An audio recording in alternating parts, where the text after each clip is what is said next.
So far we have discussed about the first part in module 5, that was dealing with the relation between union and states. Three types of relations have been discussed: legislative relation, administrative relation, and financial relations. And two subtopics, which was interstate council and finance commission. I think towards last we have seen the duties of finance commission as well. That was the last topic that we have discussed in the last weeks. So if you're asked for the relation between union and states, you need to explain these three different terms, that is legislative relation, administrative relation, and financial relation. Okay. So now in the second part, we'll be discussing about the emergency provision. I think we have discussed, a little about emergency provision. Then we'll be discussing about the freedom of trade, commerce, and intercourse. Then Comptroller and Auditor General of India. Then public services and public service commission. And finally, the administrative tribunals. So these will be topics in the second part of module 5.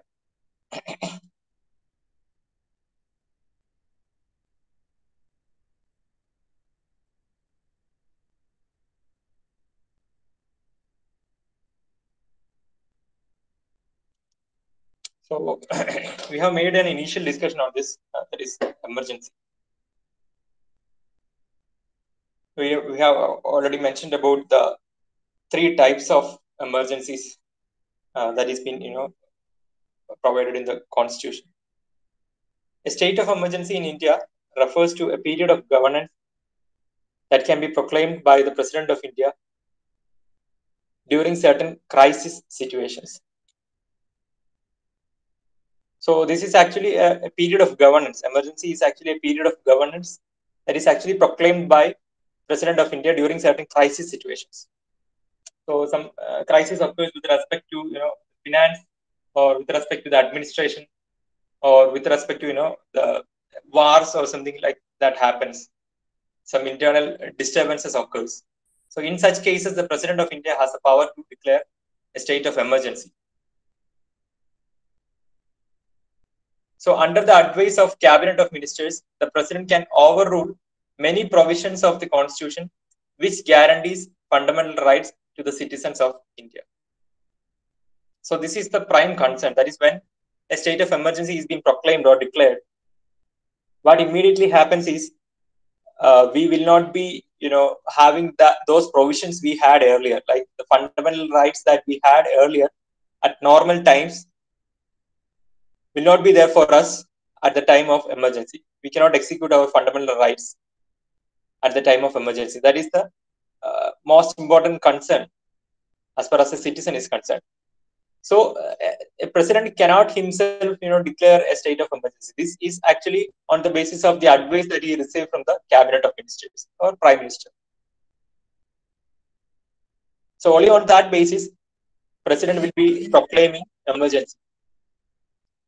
So the emergency provisions are contained in, we are going to discuss the provisions of emergency with respect to the Constitution of India. So emergency provisions are contained in the part 18th of Constitution of India from Article 352 to 360. Very important. Part 18 of the Constitution of India, and from Article 352 to Article 360 will be dealing with the emergency provision. So what all are the things that can be done during the emergency period? All such things will be covered in part 18 of the Constitution from Article 352 to 360. These provisions enable the central government to meet any abnormal situation effectively. The rationality behind the incorporation is to safeguard sovereignty, unity, integrity, and security of the country, the democratic political system and constitution. So these are all the aim. These all are the reasons by which the president may declare or proclaim emergency, in order to safeguard the sovereignty, unity, integrity, and security of the country. So these will be the reasons. If any harm to any of these occurs, the President of India, with the help of Article 352 to Article 360, can declare a state of emergency. The Constitution stipulates three types of emergencies that we have already mentioned: national emergency, Then constitutional emergency or president's rule, we can say. National emergency, second one is constitutional emergency or president's rule. And finally, we have the financial emergency. First of all, national emergency can be declared on the basis of war, external aggression, or armed rebellion. So on this basis, national emergency will be declared. That is, the constitution employs the expression proclamation of emergency to denote an emergency of this type. So I will just show you.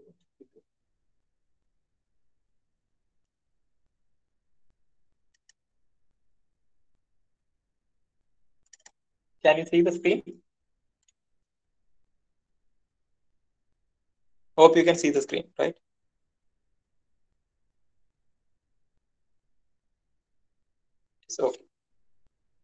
So this was one such proclamation, that is emergency period 1975 to, at that time 1975, June 26, 1975. This was actually the third emergency period. So this was actually the notification for that. You can see how a notification of such type comes. Can read this. The following proclamation of emergency by President of India dated 25th June 1975 is published for general information. Proclamation of emergency. In exercise of powers conferred by clause 1 of Article 352 of the Constitution, Fakhruddin Ali Ahmad, President of India, by this proclamation declare that a grave emergency exists whereby the security of India is threatened by internal disturbance. So this was actually the term that was used, threatened by internal disturbance. And I think this term was later removed or changed by some amendments actually. So this was actually the reason that was mentioned in the proclamation. A security of India is threatened by internal disturbance. And that was the reason mentioned for this proclamation of emergency of 1975. Okay. So in this way, a proclamation comes, and this will be in the name of president.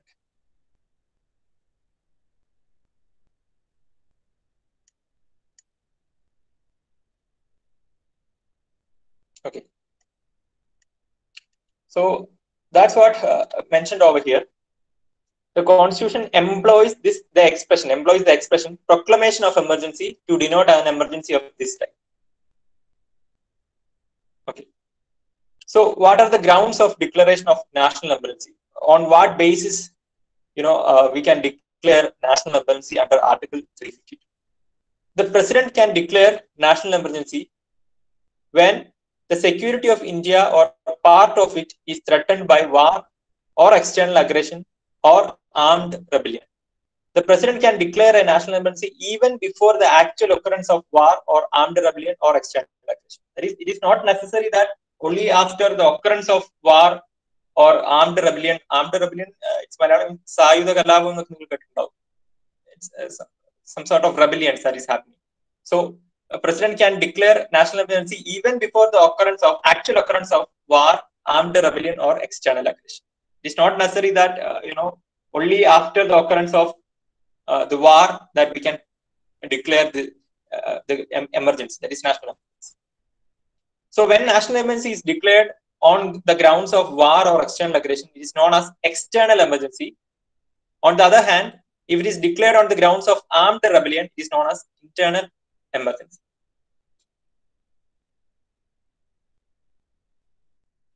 Yeah, this term armed rebellion is inserted from 44th Amendment. Before this, the term was internal disturbance. That is what we saw in the declaration. Notification, we saw the term internal disturbance, and this was later changed as armed rebellion.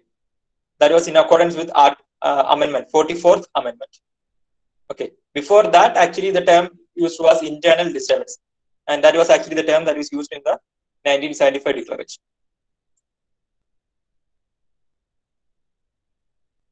Then with respect to the parliamentary approval and duration, so how long the declaration can be in action, or how it's been approved in Parliament, or whether the President by himself can declare such proclamations.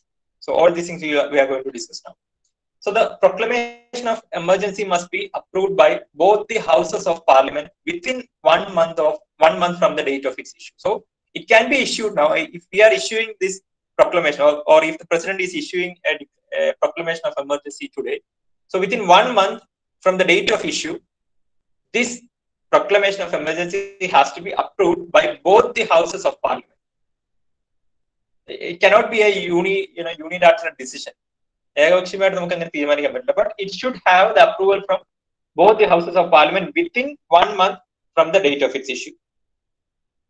However, if the proclamation of emergency is issued at a time when the Lok Sabha has been dissolved, or dissolution takes place during the period of 1 month without approving the proclamation, then the proclamation survives until 30 days from the first sitting of Lok Sabha after its reconstitution, provided the Rajya Sabha has in the meantime approved it. So this is a very complex sentence. You can understand this in this way. So suppose if the proclamation of emergency is issued right now, today it's been issued, and Lok Sabha is not functioning right now, or Lok Sabha is said to be in dissolved state right now, Sabha സമ്മേളിക്കാത്ത ഒരു സമയം, അങ്ങനെ ഒരു സമയത്താണ് emergency declare ചെയ്യുന്നതെങ്കിൽ, or you can consider another situation where we have declared the state of emergency, but the Lok Sabha has got dissolved during the 1 month. നമ്മൾ ഇത് declare ചെയ്ത് കഴിഞ്ഞിട്ട് ഒരു മാസത്തിനകം we need the approval from both the houses of Parliament. നമ്മൾ declare ചെയ്ത് കഴിഞ്ഞ ഒരു മാസത്തിനുള്ളിൽ തന്നെ if Lok Sabha is getting dissolved without approving the proclamation, okay, Lok Sabha is dissolved without approving the proclamation, അങ്ങനെ ഒരു state.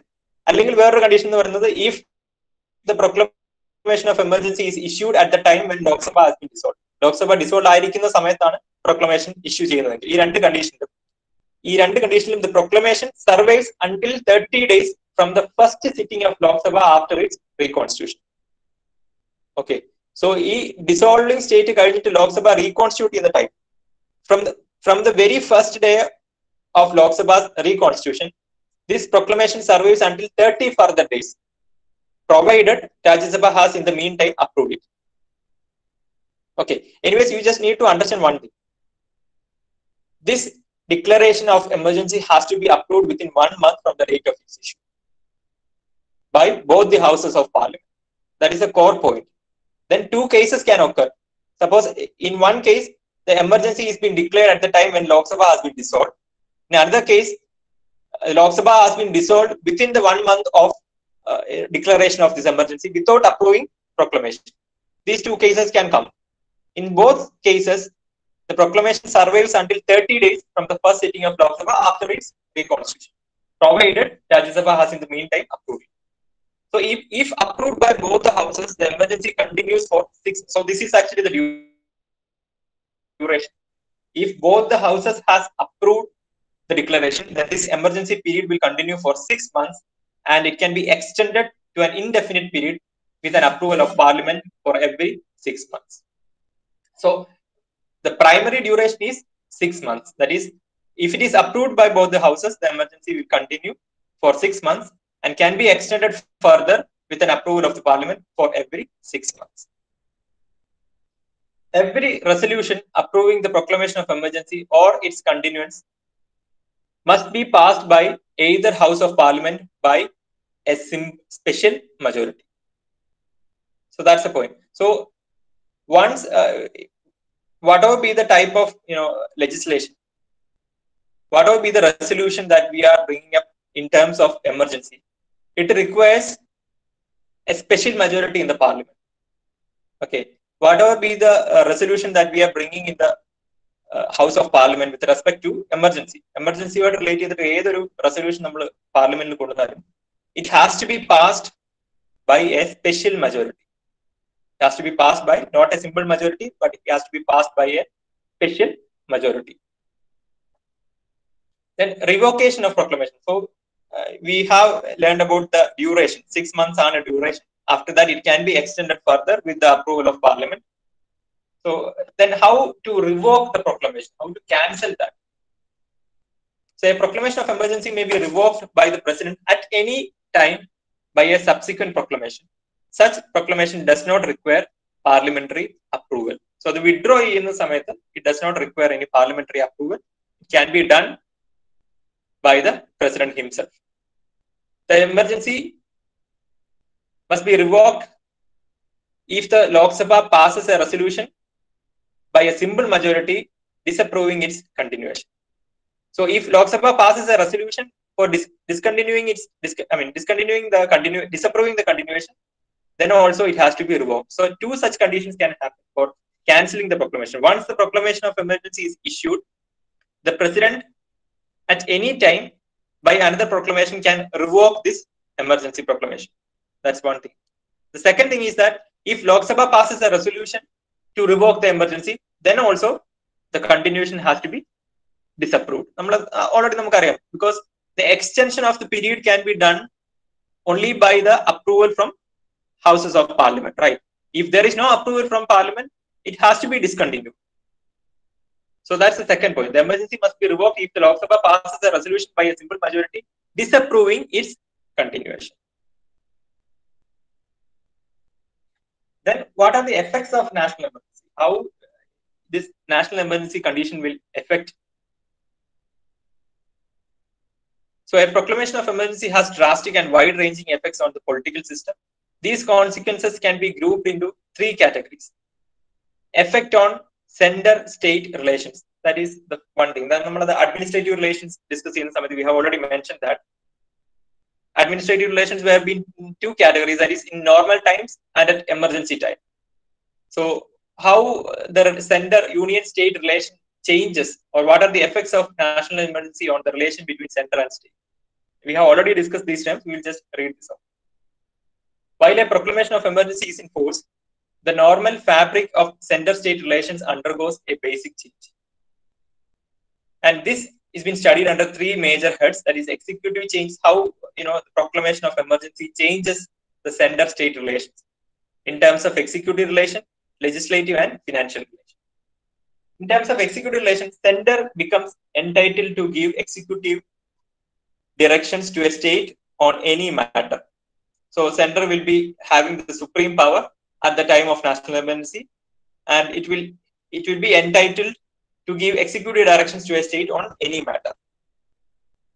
Then in terms of legislative relation between state and center, what happens to the legislative relation during the time of emergency? The parliament becomes empowered to make laws on any subject mentioned in the state list. That was already mentioned, right? We have three lists: state list, union list, and the concurrent list. So at the time of emergency, the parliament, that is the union, have the power to make laws on any subject mentioned in the state list. The president can issue ordinances on state subjects also if the parliament is not in session. The laws made on state subjects by the parliament become inoperative 6 months after the emergency has ceased to be in operation. So after stopping the emergency, laws made on the state subjects by the parliament become inoperative. That's how the legislative relation changes. Then financial relation. That is, the president can modify the constitutional distribution of revenues between the center and states. So these are the effects. So what all we have seen? We have seen initially which are the three different types of emergencies, and now we are discussing about the national emergency, how it can be declared, and what is the period of emergency, and how it is revoked. That is, how to cancel this proclamation. Can be cancelled either by the President of India directly or by passing a resolution to cancel the same by the parliament by a simple majority. And now we have seen what are the effects of national emergency. Effects can occur in three different ways. That is, executive changes. The effects in the sense how the union-state relationship is being changed. Our federal system, we are having a relation between union and state. How this relation changes at the time of emergency. So in terms of executive, we can say that the center becomes the complete power, supreme power. It will be giving the executive directions to all the states at that time. Then in terms of legislative relation, usually we are having the three lists: state list, concurrent list, and the union list. But at the time of emergency, the center will be having the power to make laws on any subject in the state list. If the parliament is not functioning at that time, then the president can issue ordinances. And finally, the financial relation. Usually, we are having a distribution of revenues between the state and center. But at the time of emergency, the president will actually be modifying this constitutional distribution of revenues. He will be modifying how the distribution ways, how to distribute the. Our constitution is actually providing us with a way, or it is providing us with a kind of, how the revenue has to be distributed. But that can be modified by the president at the time of emergency. So these are the effects of center-state relation. Then the effect on the life of Lok Sabha and State Assembly. While a proclamation of national emergency is in operation, the life of Lok Sabha may be extended beyond the normal term for 1 year at a time. However, this extension cannot continue beyond a period of 6 months after the emergency has ceased to operate. That is, if national emergency is in operation right now, usual lifetime of Lok Sabha is 5 years, right? So, if national emergency is in operation, then Lok Sabha can be extended for 1 more year, which are 6 years out. If usual term 5 years, but if we are actually facing national emergency, then this time period can be extended to 1 more year. But this extension cannot continue beyond a period of 6 months after the emergency has ceased to operate. After cancelling the emergency, this extension cannot be continued beyond 6 months, 6 more months. Similarly, the parliament may extend the normal tenure of a state legislative assembly by 1 year each time during a national emergency, subject to a maximum period of same. Both Lok Sabha as well as the state assembly, the condition is same. That is, the period of or the tenure of legislative assembly as well as Lok Sabha will be extended by 1 more year during the time of national emergency. So that is the effect on the life of Lok Sabha and state assembly. Then the most important thing, that is effect on fundamental rights. Yeah, we have already mentioned the effect of national emergency. We are actually grouping that into 3 categories. The first one is effects on center-state relation. Second one is effect on life of Lok Sabha and Assembly. Third one is effect on fundamental rights. So we have mentioned that Article 352 to Article 360 is actually dealing with emergency provisions. 352 മുതൽ 360 വരെയാണ് emergency provisions deal ചെയ്യുന്നത്.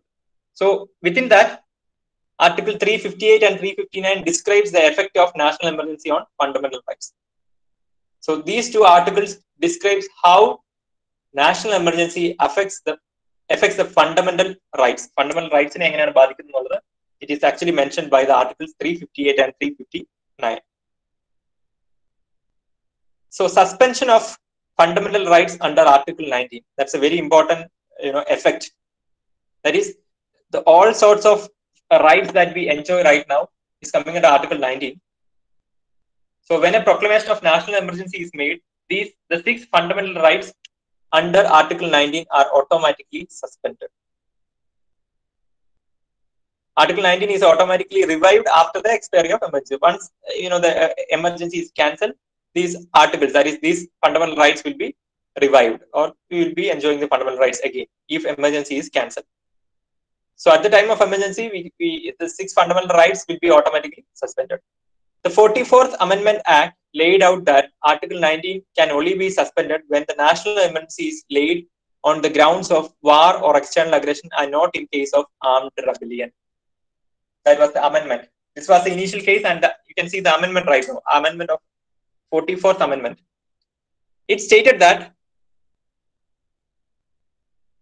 the fundamental rights which are coming as part of Article 19 can be suspended only if national emergency is declared on grounds of war and external aggression. We know that 3 different reasons were being mentioned for declaring national emergency. One was war, external aggression, and armed rebellion.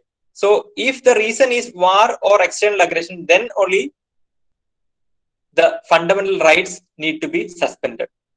In case of armed rebellion or internal disturbance, fundamental rights need not be suspended. And this was actually a change that was brought as part of 44th Amendment. Then suspension of other fundamental rights. Under Article 359, the President is authorized to suspend by order the right to move to any court for the enforcement of fundamental rights during a national emergency. That is, we will not be able to move to a court for enforcing our fundamental rights at the time of national emergency. The suspension of enforcement relates to only those fundamental rights that are specified in the presidential order. The suspension could be for a period during the operation of emergency or for a shorter period. The order should be laid before each house of parliament for approval. The 44th Amendment Act mandates that the president cannot suspend the right to move to court for enforcement of fundamental rights guaranteed by Article 20 and 21. Article 20, 21 പറയുന്ന fundamental rights. If these fundamental rights are suspended during the time of emergency, that can be questioned in the court by a citizen. Okay, that was in accordance with Amendment 44th Amendment Act. So how we will summarize this thing? How the effect? What is the effect of national emergency on fundamental rights? First point is that whenever a national emergency is being declared, the 6 fundamental rights which are coming under Article 19 will be automatically suspended. And the 44th Amendment Act says that the fundamental rights coming under Article 19 will be suspended only if the national emergency is due to war or external aggression. That is, this reason will not be considered for suspending the fundamental rights. Then, regarding suspension of other fundamental rights, Article 359, this was in accordance with Article 358. That is, suspension of fundamental rights under Article 19 or Article 358. Then, according to Article 359, our right to move to any court for enforcement of fundamental rights is also suspended. Because we cannot move to court for the enforcement of our fundamental rights. And for this, another this also has been amended in 44th Amendment Act. That is, the president cannot suspend the right to move to the court for enforcement of fundamental rights which are guaranteed by Article 20 and 21. Okay, these are the effects of fundamental rights. So 3 different effects. One is effect on the center-state relations. National emergency effects are പറയുന്നത്. One is center-state relations will be affected. Then the lifetime of Lok Sabha and the state assemblies will be affected. Then the fundamental rights that we enjoy right now will be affected. Then these are the declarations which are made so far. The first proclamation of national emergency was issued in October 1962. Independent India 1962 and first national emergency on account of Chinese aggression in Nepal and was in force till January 1968. The second proclamation of national emergency was made in December 1971 and it was in the wake of attack by Pakistan. Then the third case was the one that we discussed in the last class, that was the 1975 national emergency. And that was the last emergency that was declared. Nammalippam kaanicha proclamation that was as part of this emergency, that is 1975 emergency. These were the 3 different national emergencies that were declared in the independent India.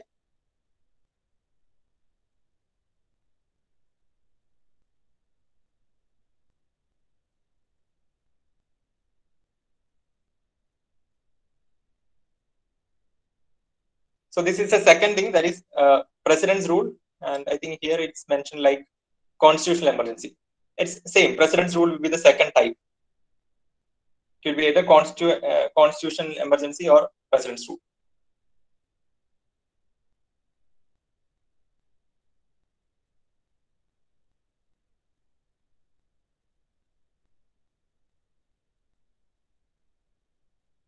So Article 355 imposes a duty on the center to ensure that the government of every state is carried on in accordance with the provisions of the constitution. So it is the duty of the center. We already know that the center is given a supreme power. In some ways, center is given an upper hand on the over the states, right? So Article 355 states that the it is in fact the duty of the center to ensure that all the state governments are functioning properly, that is in accordance with the provisions of the constitution. Any failure in the constitutional machinery of the states will lead to president's rule.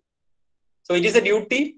It is this duty, that is, it is this duty of central government, in performance of which the center takes over the government of the state under Article 356 in case of failure of constitutional machinery in a state. So ഒരു സ്റ്റേറ്റിൽ constitutional machinery fail ആയി എന്ന് തോന്നുകയാണെങ്കിൽ on the basis of Article 356, president's rule can be imposed on that particular state, and this is known as president's rule. Remember the article 356. Whereas in the case of national emergency, it was, whether it was mentioned, yeah, it is mentioned here. It is Article 352. We have three different articles for proclamation of emergency: 352, 356, and 360. 352 dealing with national emergency, 356 dealing with president's rule, and the last one, financial emergency, will be dealt with Article 360. So we will see how state emergency on which all grounds state emergency is being imposed or president's rule is being imposed.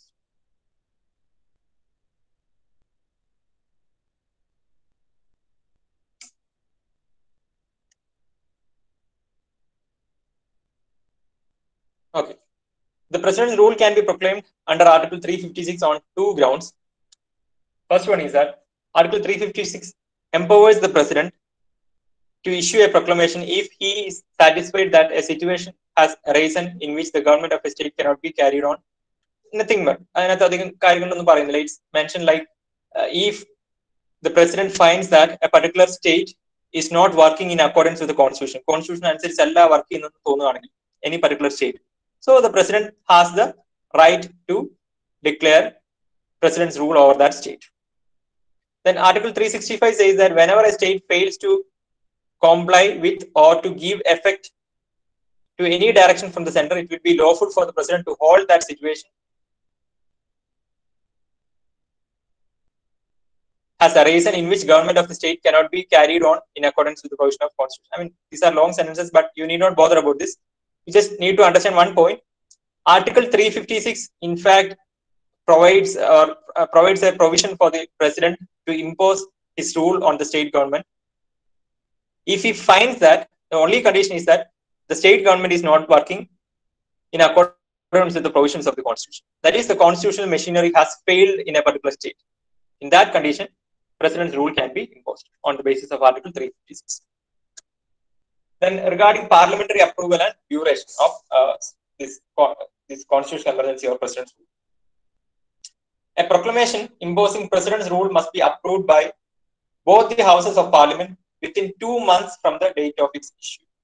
So there is a change. I mean, in case of national emergency, it was within 1 month, within 30 days from the date of issue, the houses of parliament has to approve the proclamation. But here in this case, 2 months have been provided for the houses of parliament to approve the president's rule. If the proclamation of president's rule is issued at a time when Lok Sabha has been dissolved, or dissolution of Lok Sabha takes place during the time that is 2 months, Lok Sabha dissolved without approving the proclamation, then the proclamation survives until 30 days from the first sitting of Lok Sabha. After it's, this is the same sentence as that of the previous one. The sentence is same. President's rule declared in the Samit if Lok Sabha has been dissolved, that is one case, or Lok Sabha is dissolved after the declaration of and after the proclamation of president's rule without approving the proclamation. Then the state is that the condition is that the proclamation will survive till 30 days from the first sitting of Lok Sabha after its reconstitution. This is a sentence which is common to both a national emergency as well as state emergency, except that here it is 2 months, whereas in the case of national emergency it was 30 days or 1 month. And what are the consequences of president's rule? The president acquires the following extraordinary powers when the president's rule is imposed on a state. President ഭരണം ഏതെങ്കിലും ഒരു സ്റ്റേറ്റിലേക്ക് impose ചെയ്യുകയാണെങ്കിൽ, these are actually the powers, extraordinary powers that are acquired by the president. He can take up the functions of a state government and powers vested in the governor or any other executive authority in the state. So the functions of all the functions of the state government will be taken up by the president. All the powers that are vested in the governor will also be taken up by the president. And any other executive authority, the functions that are performed by any executive authority in the state will also be now carried out by the president.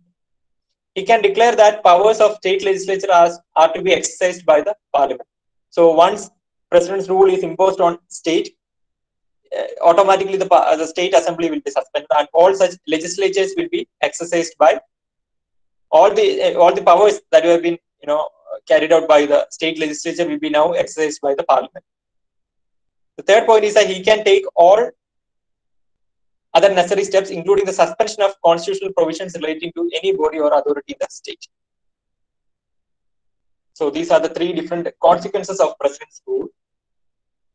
The remaining we will discuss in the next class. One more emergency is there. There is a financial emergency is also there. We will discuss about that. You can mark your attendance now.